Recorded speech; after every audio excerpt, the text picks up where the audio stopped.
biar jadi orang yang dicinta sama Allah Subhanahu wa taala, sekurangnya ada 5 tangga yang kamu mesti naikin. Tangga yang pertama, teman-teman, namanya tangga taubat. Namanya tangga taubat. Taubat tuh semacam mandi, membersihkan diri dari dosa-dosa. Bukan artinya taubat itu mandi, bukan. Semacam itu, membersihkan diri gitu. Taubat itu ngebersihin diri dari dosa-dosa dengan cara nggak ada di dosa-dosa itu lagi. Sama kayak kamu saat mau pergi misalnya ke rumah seseorang yang sangat kamu muliakan, tapi kamu sebelum datang ke rumah orang tersebut sangat kamu muliakan, sangat kamu harapkan, gitu ya. Kamu sebelum datang ke rumah dia tuh, kamu terjatuh di got, kamu terjatuh di kubangan lumpur, kamu kena becekan, misalnya, kamu turun dari kendaraan, kemudian kamu terjatuh, terpleset, kemudian badan kamu kotor. Adakah kiranya kamu tetap pergi kepada orang yang kamu muliakan itu, atau kamu ganti baju dulu, bersih-bersih dulu? Bersih-bersih dulu. Sebab kalau kamu datang dengan kotor-kotor seperti itu di pintu yang sangat kamu muliakan, yang sangat kamu hormati tersebut itu, bisa jadi kamu gak akan dibukakan pintu, bau kayak begitu, kotor seperti itu, udah gak jelas nih rupanya, jatuh ke got ya, jatuh ke kubangan gitu. Apalagi kalau kubangannya isinya kotoran-kotoran, tentu kan gak akan dibukakan pintu gitu. Pulang dulu, bersih-bersih dulu. Itu yang namanya taubat. Kamu mau meraih cintanya Allah Subhanahu wa taala, maka berhentilah dari berbuat dosa. Ucapkan tidak untuk semua jenis dosa. Adik-adik yang masih pacaran, kamu pengen nyari cintanya Allah, dek, gak ada cara lain kecuali dengan kamu tinggalkan pacarmu tersebut. Datang padanya bilang, halalin atau putusin. Kan begitu? Kalau dia mau halal, yaudah ayo gitu. Tapi kan saya belum siap nikah gitu. Ya kalau gitu kita putus. Ya kan begitu ya? Kamu terlalu berharga, dek, untuk bisa jadi mainan sesuatu yang haram. Kamu kalau terus-terusan seperti itu, kamu jadi mainannya setan. Mau kamu jadi mainannya setan? Kamu mau nyari cintanya Allah, tapi kamu jadi mainannya setan gitu. Setan buat gangguin hati laki-laki pakai kamu gitu. Kamu jadi mainannya setan. Begitu rendahnya kah dirimu? Tidak, tentu saja. Kamu jauh lebih berharga daripada itu, maka tinggalkan. Adik-adikku sayang, tinggalkan. Ustazah, saya nggak tahan Ustazah. Saya udah niat nih, saya mau putus hari ini, saya mau putus, saya nggak mau dosa. Saya nggak mau dosa gitu. Tapi begitu ngelihat muka dia Ustazah, leleh hati saya. Saya nggak jadi mutusin dia. Gimana nih Ustazah? Kamu perlu kekuatan. Kekuatan siapa? Kekuatan Allah. Cobalah bangun nanti di waktu malam. Sholatlah beberapa rakaat dari sholat sunnah, tahajud atau sunnah witir. Sholatlah dengan sholat taubat. Kemudian mintalah kepada Allah Subhanahu wa taala, ya Allah, ya Allah, ya Allah. Aku tak mau ya Allah datang kepadamu dalam keadaan engkau murka padaku. Dan aku tahu ya Allah, selama ini aku masih mengerjakan hal-hal yang engkau murkai ya Allah. Tapi aku tidak bisa meninggalkannya. Tanpa hidayah dan taufik darimu, bantulah aku ya Allah. Bantulah aku ya Allah.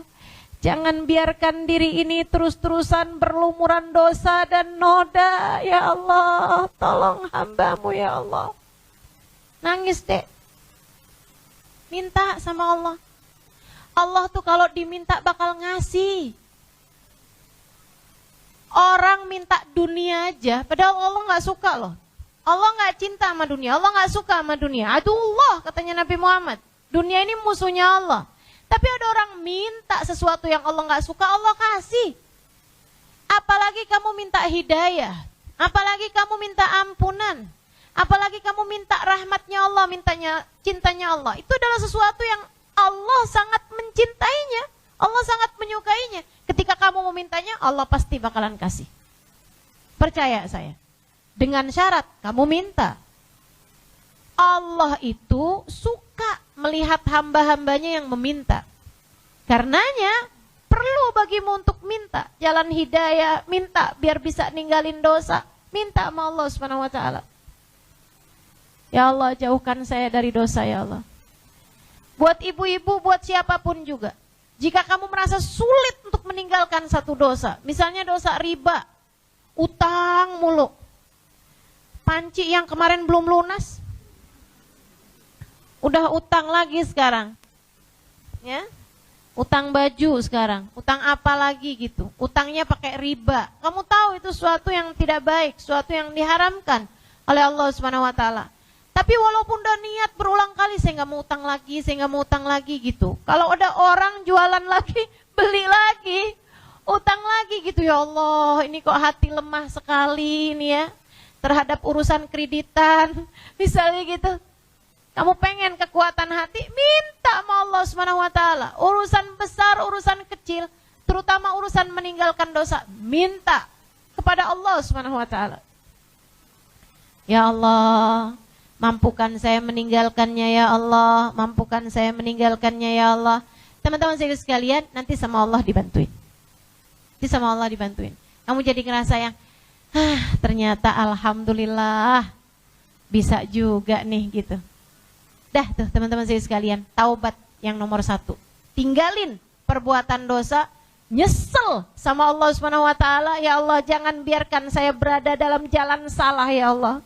Tetapkan saya dalam jalan-Mu ya Allah. Itu nomor 1. Kemudian yang nomor 2, teman-teman saudaraku sekalian, habisnya taubat kamu mesti berilmu, belajar. Alhamdulillah sekarang ini kan mau belajar gampang nih. Tinggal buka YouTube gitu. Tinggal buka Instagram, asal jangan nyarinya yang nggak benar. Mau nyari apa aja kan ada gitu kan. Belajar.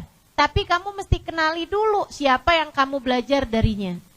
Nyarinya ulama yang punya silsilah ilmu sambung kepada Nabi besar Muhammad sallallahu alaihi wasallam. Ketahuan bergurunya dari siapa, dianya berguru dari siapa, terus seperti itu. Kemudian pegang erat-erat, nggak usah pakai bingung-bingung, ikuti aja gitu, pelajari aja. Ustazah, apakah harus ada kayak ketemu baiat, saya gurumu, saya muridmu? Nggak perlu seperti itu. Saya bahkan kepada guru-guru saya nggak pernah seperti itu. Nggak pernah yang saya datang kepada guru saya terus bilang, akui saya sebagai muridmu gitu, atau kita baiat gitu ya, nggak ada. Nggak ada seperti itu. Kami ikut pada apa yang beliau sampaikan gitu kan. Kami pegang apa yang beliau sampaikan kepada kami. Dan insya Allah dengan cara itu kita bisa diakui tidak hanya di dunia, akan tetapi juga sampai di hari akhirat nanti dari para ulama-ulama kita. Saya bahkan pernah dengar dari Habib Hasan bin Abdullah bin Umar Asy-Syatiri, beliau pernah mengatakan bahwa kedekatan murid dengan gurunya bukan terukur dari banyaknya salaman, banyaknya kita ngabisin bekas minumannya misalnya, atau tangan beliau pernah ditaruh di atas kepala kita, ditaruh di dada kita gitu ya. Enggak, bukan dari hal-hal yang seperti itu. Bukan dari hal-hal yang seperti itu. Akan tetapi Allah ngelihat bagaimana hatimu mencintai dia dan bagaimana hatimu sami'na wa ata'na terhadap apa yang beliau sampaikan. Kita dengar dan kita patuhi. Kita dengar dan kita patuhi. Amalkan dalam kehidupan.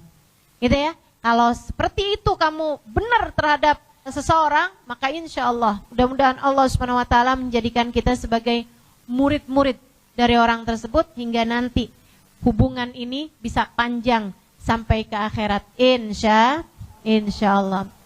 1, taubat. Yang kedua, ilmu. Karena ibadah perlu ilmunya. Yang ketiga, takwa teman-teman. Apa itu takwa? Laksanakan perintah Allah, tinggalkan larangan Allah Subhanahu wa taala.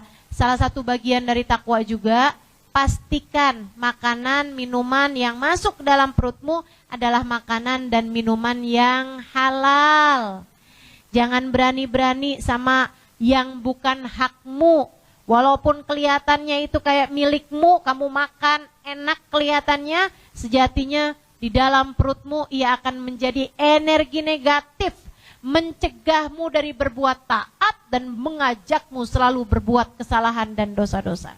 Katanya seorang syekh, Asyibli, beliau mengatakan, man akalal halal ata'at jawarihu syam aba, wa man akalal haram asat jawarihu syam aba. Siapa yang makanannya halal, anggota tubuhnya akan mudah berbuat ketaatan, mau atau tidak mau. Dan siapa yang makanannya haram, maka anggota tubuhnya akan berbuat kemaksiatan dan dosa-dosa, mau atau tidak mau. Dan yang keempat, ada 5 semua tangganya nih. Yang pertama tadi tangga taubat. Yang kedua tangga ilmu, kamu harus ngerti ilmunya untuk beribadah kepada Allah tuh yang benarnya seperti apa, caranya sholat, caranya wudhu, caranya puasa dan lain sebagainya harus sesuai dengan aturan yang Allah Subhanahu wa taala telah tetapkan. Yang ketiga adalah jalan takwa, harus kamu tempuh, laksanakan semua perintah Allah, tinggalkan semua larangan Allah Subhanahu wa taala. Dan yang keempat, teman-teman saya sekalian, pengen jadi hamba Allah yang dicinta, hatimu bersihkan. Jangan biarkan hatimu ada kebencian terhadap siapapun. Jangan. Kamu susah buat dicinta sama Allah kalau hatimu masih punya kebencian terhadap siapapun. Jadi jangan ada pengecualian dalam hatimu untuk kamu maafkan. Saya sih maafin ya semua orang kecuali dia tuh. Seumur hidup saya gak akan pernah maafin dia. Di dunia sekalipun saya maafin, di akhirat nanti saya akan tuntut dia di hadapan Allah. Ini ya, sama orang-orang yang suka bilang, entar di akhirat saya akan beginiin dia, saya akan begituin dia. Saya mau tanya nih sama orang yang suka ngomong begitu, kamu kapan diangkat jadi panitia akhirat? Sejak kapan kamu diminta kolaborasi sama malaikat Malik, sama malaikat Ridwan? Kamu sama dia sama-sama makhluknya Allah, sama-sama akan diadili di hadapan Allah. Bahkan bisa jadi tempat dia lebih mulia di sisi Allah. Bagaimana mungkin kamu akan menyeret dia atau menuntut dia atau memberhentikan dia di hadapan Allah Subhanahu wa taala? Kita tidak punya hak apa-apa. Dan teman-teman saudaraku sekalian, sebenarnya kalau kamu lagi marah sama seseorang, kemudian rasanya kayak kamu nggak bisa maafin dia, kayak rasanya tuh yang, aduh, ini terlalu menyakitkan nih buat saya, saya tidak akan memaafkan dia gitu. Itu sebenarnya adalah cara Allah untuk mengingatkanmu betapa sebenarnya dosa-dosamu juga tidak termaafkan di sisinya. Allah tuh kamu bilang, gimana? Kamu gak mau maafin dia? Selama ini kamu berbuat dosa kepadaku, aku pun juga bisa saja tidak memaafkanmu. Teman-teman saudaraku sekalian, sebab tidak ada orang berbuat apapun di atas muka bumi ini kecuali dengan izin Allah, kecuali dengan sepengetahuan Allah. Dan itu adalah pelajaran bagimu. Ketika ada orang berbuat salah padamu, pelajaran bagimu bahwa kamu pun selama ini juga dapat berbuat kesalahan yang sama. Dan bahwa sebagaimana orang itu sebaiknya kamu maafkan, bukankah kamu juga selama ini berharap Allah memaafkan kesalahanmu? Maka maafkan. Siapapun saja yang pernah berbuat salah kepadamu, maafkanlah dia. Man afa ufi, siapa yang memaafkan kesalahan orang lain, Allah akan mudah untuk memaafkan kesalahan dia. Dek, jangan mau-maunya menaruh kebencian dalam hatimu kepada siapapun. Hatimu terlalu berharga. Ia adalah barang paling mahal yang kamu punya, teman-teman. Jangan taruhkan yang kotor-kotor dalam hatimu. Jangan taruhkan yang menjijikkan dalam hatimu. Jangan taruhkan yang berbau amis, berbau pesing, berbau bangkai. Jangan. Kebencian kamu terhadap siapapun seperti itu. Itu sama aja. Kayak ruangan paling indah nih kamu mau pakai buat kamar pengantin. Masa kamu akan taruh di situ kotoran ayam? Masa kamu akan taruh di situ kotoran sapi misalnya? Gak ada, tentu saja jangan. Buang jauh-jauh. Keluar halaman rumahmu itu, belakang halaman rumahmu itu. Kalau ada orang berbuat salah kepadamu, buang jauh-jauh darimu, lupakan begitu aja. Sebagaimana dia berbuat salah padamu, kamu pun juga mungkin untuk berbuat salah. Atau gini Ustazah, biarkan Allah nanti yang akan membalas. Nggak usah. Kamu jangan melibatkan Allah urusan balas-membalas. Itu biarkan jadi urusan Allah Subhanahu wa ta'ala. Kamu nggak usah ikut-ikutan. Nggak usah. Akan selalu ada karma dalam kehidupan ini. Dia berbuat salah sama saya, nanti dia akan dibalas sama Allah. Kamu nggak mikir ucapanmu itu. Bisa jadi juga yang sekarang terjadi ini adalah karma untukmu. Karena kamu pernah berbuat salah di masa yang lalu. Betul? Jadi jangan biarkan kebencian mengotori ruang hatimu sehingga hatimu pantas untuk diturunkan cintanya Allah. Kemudian tangga yang terakhir, kalau kamu ingin menjadi seorang yang dicinta dan mencintai Allah Subhanahu wa taala, teman-teman saudariku sekalian yang saya muliakan, cintailah para kekasih-kekasihnya. Di sanalah Allah bertahta. Kata Rumi, jangan kau kira masjid itu hanyalah sebuah bangunan di mana Allah disolati di sana. Masjid yang sesungguhnya adalah hati para wali, hati para pecinta Allah Subhanahu wa taala. Di sanalah Allah bertahta. Kalau kamu ingin menjadi seseorang yang dicinta oleh Allah Subhanahu wa taala, deketilah para kekasih-kekasihnya. Deketilah para ulama-ulama, cintailah mereka. Dan kalau bicara tentang manusia yang dicinta di sisi Allah Subhanahu wa taala, tak ada manusia lebih dicinta oleh Allah Subhanahu wa taala daripada sang baginda Nabi besar Muhammad sallallahu alaihi wasallam. Deketilah Nabi Muhammad, cintailah Nabi Muhammad, rinduilah Nabi Muhammad. Sangat mungkin hatimu menjadi hati yang dicinta Allah Subhanahu wa ta'ala. 5 hal tersebut jika ada pada dirimu, kamu naiki tangga taubat. Kamu pun belajar dan cari tahu tentang bagaimana ilmu mendekat pada Allah Subhanahu wa ta'ala, beribadah pada Allah. Kemudian kamu tempuh jalannya sesudah kamu mengerti ilmunya. Dengan kamu menjadi hamba yang bertakwa, menjalankan semua perintah Allah, sholat gak pernah tinggal, auratnya ditutup, jauh dari segala dosa-dosa, jagain makanannya, jangan pernah ada makanan haram masuk dalam dirimu. Kemudian yang keempatnya, hatimu kamu bersihkan dari segala kebencian, hatimu kamu bersihkan dari hasud, dari riya, dari ujub dan lain sebagainya. Kemudian yang kelimanya, kamu cintai para kekasih-kekasih Allah, terutamanya kamu cintai Nabi besar Muhammad sallallahu alaihi wasallam. Maka kelima hal tersebut jika kamu lakukan, hatimu layak untuk Allah Subhanahu wa ta'ala meletakkan cintanya kepadamu. Dan ketika Allah sudah mencintaimu, teman-teman sekalian, dengarkan hadisnya. Ketika Allah cinta kepadamu, innallaha idza ahabba abdan nada Jibril. Allah apabila mencintai seorang hamba, dia akan memanggil malaikat Jibril. Ya Jibril, inni uhibbu fulanan ibn fulan fa'ahibbah. Wahai Jibril, aku cinta kepada hambaku fulan bin fulan, maka cintailah dia. Malaikat Jibril pun mencintai orang tersebut. Kemudian malaikat Jibril memanggil kepada penghuni langit. Di sana ada malaikat Mikail, sang pembagi rizki. Di sana ada malaikat Raqib Atid, yang mencatat amal perbuatanmu. Di sana ada malaikat Israel yang mencabut nyawa manusia. Di sana ada malaikat-malaikat atas langit sana. Bahkan ada para nabi-nabinya Allah Subhanahu wa ta'ala. Rohnya berkumpul di atas langit sana. Malaikat Jibril memanggil, ya ahlas sama, innallaha uhibbu fulan ibn fulan fahibbu. Wahai penghuni langit, Allah cinta kepada hambanya fulan bin fulan, maka cintailah dia. Maka malaikat Mikail pun mencintai dia, malaikat Israel pun mencintai dia. Kalau nanti dicabut nyawanya, malaikat Israel akan pelan-pelan mencabutnya dengan penuh rasa cinta.